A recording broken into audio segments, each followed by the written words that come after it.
Olá, boa tarde. Meu nome é Raquel Pereira Soares, sou licenciada em Música e mestranda na Universidade de Caxias do Sul. O trabalho que eu vou apresentar para vocês hoje, ele é resultado de estudos a partir do Seminário de Tópicos Especiais, Contribuição dos Estudos da Deficiência para a Educação Inclusiva.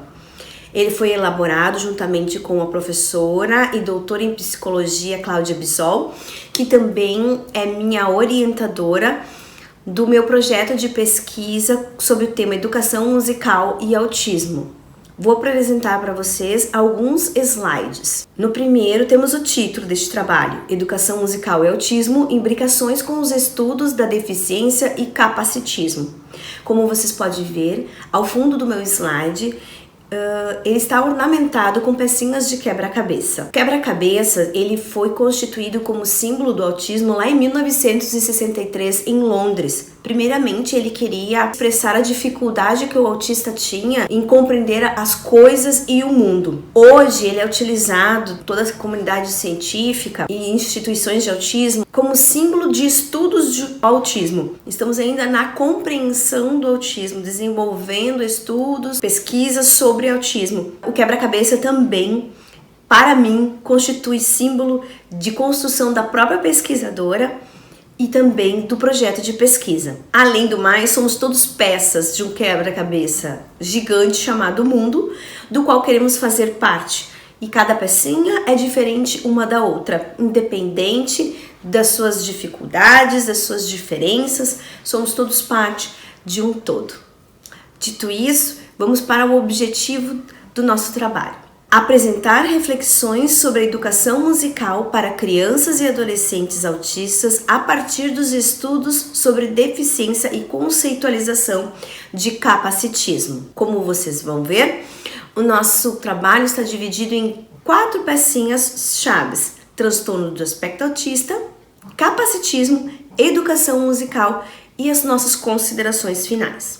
Transtorno de espectro autista. O que é autismo? Então, caracterizam-se por déficits no desenvolvimento que acarretam prejuízos no funcionamento pessoal, social, acadêmico ou profissional.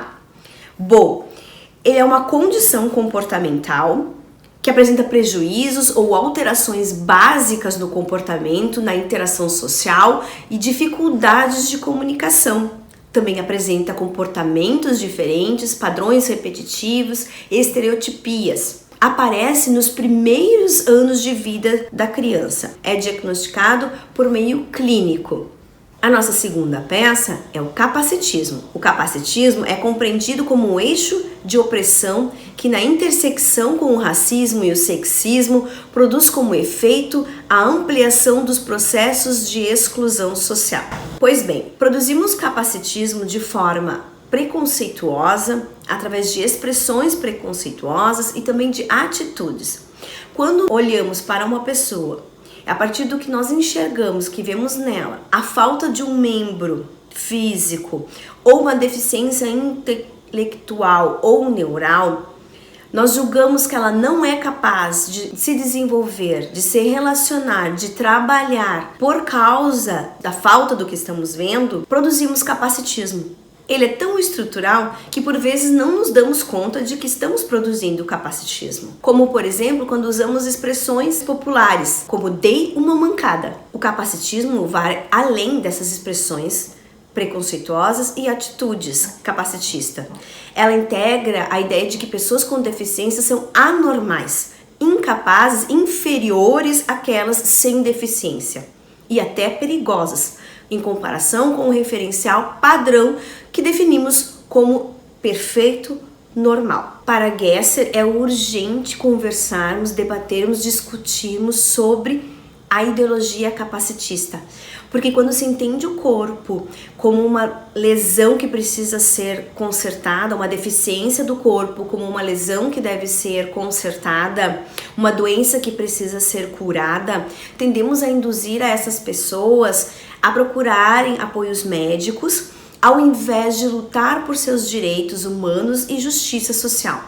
Quando compreendemos a deficiência como uma finitude encerrada no corpo, que objetifica a normalização, produzimos um efeito de manutenção da opressão pela deficiência. Em contraposição a essa hegemonia biomédica que procura curar, normatizar a pessoa com deficiência, surge uma nova perspectiva que chamamos de modelo social da deficiência. Também surge a perspectiva da neurodiversidade, ou seja, um ser humano com um modo diferente de estar e ser no mundo, que não precisa ser normatizado, normalizado, consertado, apenas coexistir do modo como é. As discussões da compreensão da deficiência por uma perspectiva de diversidade física e de neurodiversidade, da construção social do corpo,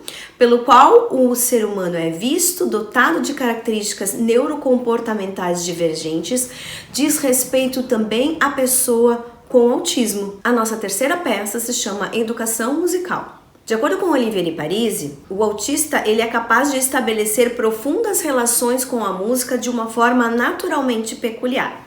Primeiramente, eu preciso contextualizar educação musical. Educação musical nada mais é que o ensino de música aonde quer que ele aconteça. Ele pode acontecer dentro de instituições regulares, escolas de ensino médio, fundamental, básico, ou em escolas de música especificamente para isso. Também pode acontecer em instituições religiosas, entre outras.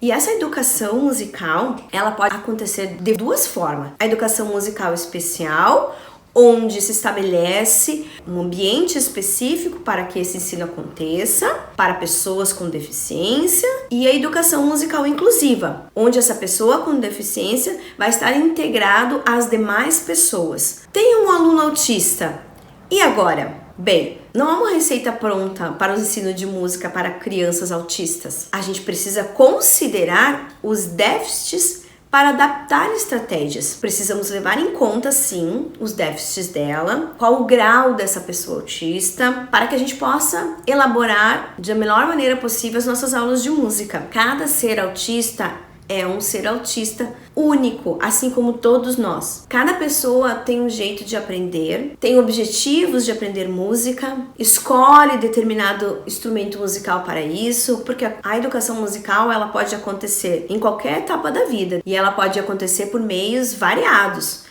Através de instrumentos musicais, da prática de instrumentos musicais, através do canto coral, individual. Para cada uma dessas pessoas, o professor deverá desenvolver a sua pedagogia musical, levando em consideração a individualidade de cada uma delas, para enfim acontecer uma educação humanística como abordado por Brito. O nosso ensino de música, ele deve ser norteado por este raciocínio globalizante e integrador do humano. Não somente adquirir práticas, habilidades musicais virtuosas, mas desenvolver o ser humano de uma maneira global, o indivíduo e suas potencialidades humanas, levando em conta suas características próprias. Por isso, a educação musical, ela diverge da musicoterapia. A musicoterapia, ela usa os elementos musicais para um fim terapêutico. Ela é realizada por profissionais da área da saúde e o objetivo dela é normatizar os comportamentos, eliminar algumas estereotipias, comportamentos, desenvolver a cognitividade, a afetividade, a comunicação, a expressão. Já a educação musical tem o fim em si mesma, em desenvolver habilidades práticas em instrumento ou canto e performance musical. A nossa última pecinha, trazemos as considerações finais. Autistas são seres humanos diferentes, porém capazes. Levando em consideração tudo o que já foi dito, a música, ela oferece um meio de expressão e comunicação, e ela, por meio disso, é capaz de promover a integração, a interação e socialização dessa pessoa. Dito isso, salientamos a importância da função acadêmica e científica de produzir e expandir pesquisas em torno do tema, nessa perspectiva que vai além do modelo biomédico, como uma peça fundamental nesse quebra-cabeça. Enfim, Agradeço a todos vocês pela atenção. Obrigada.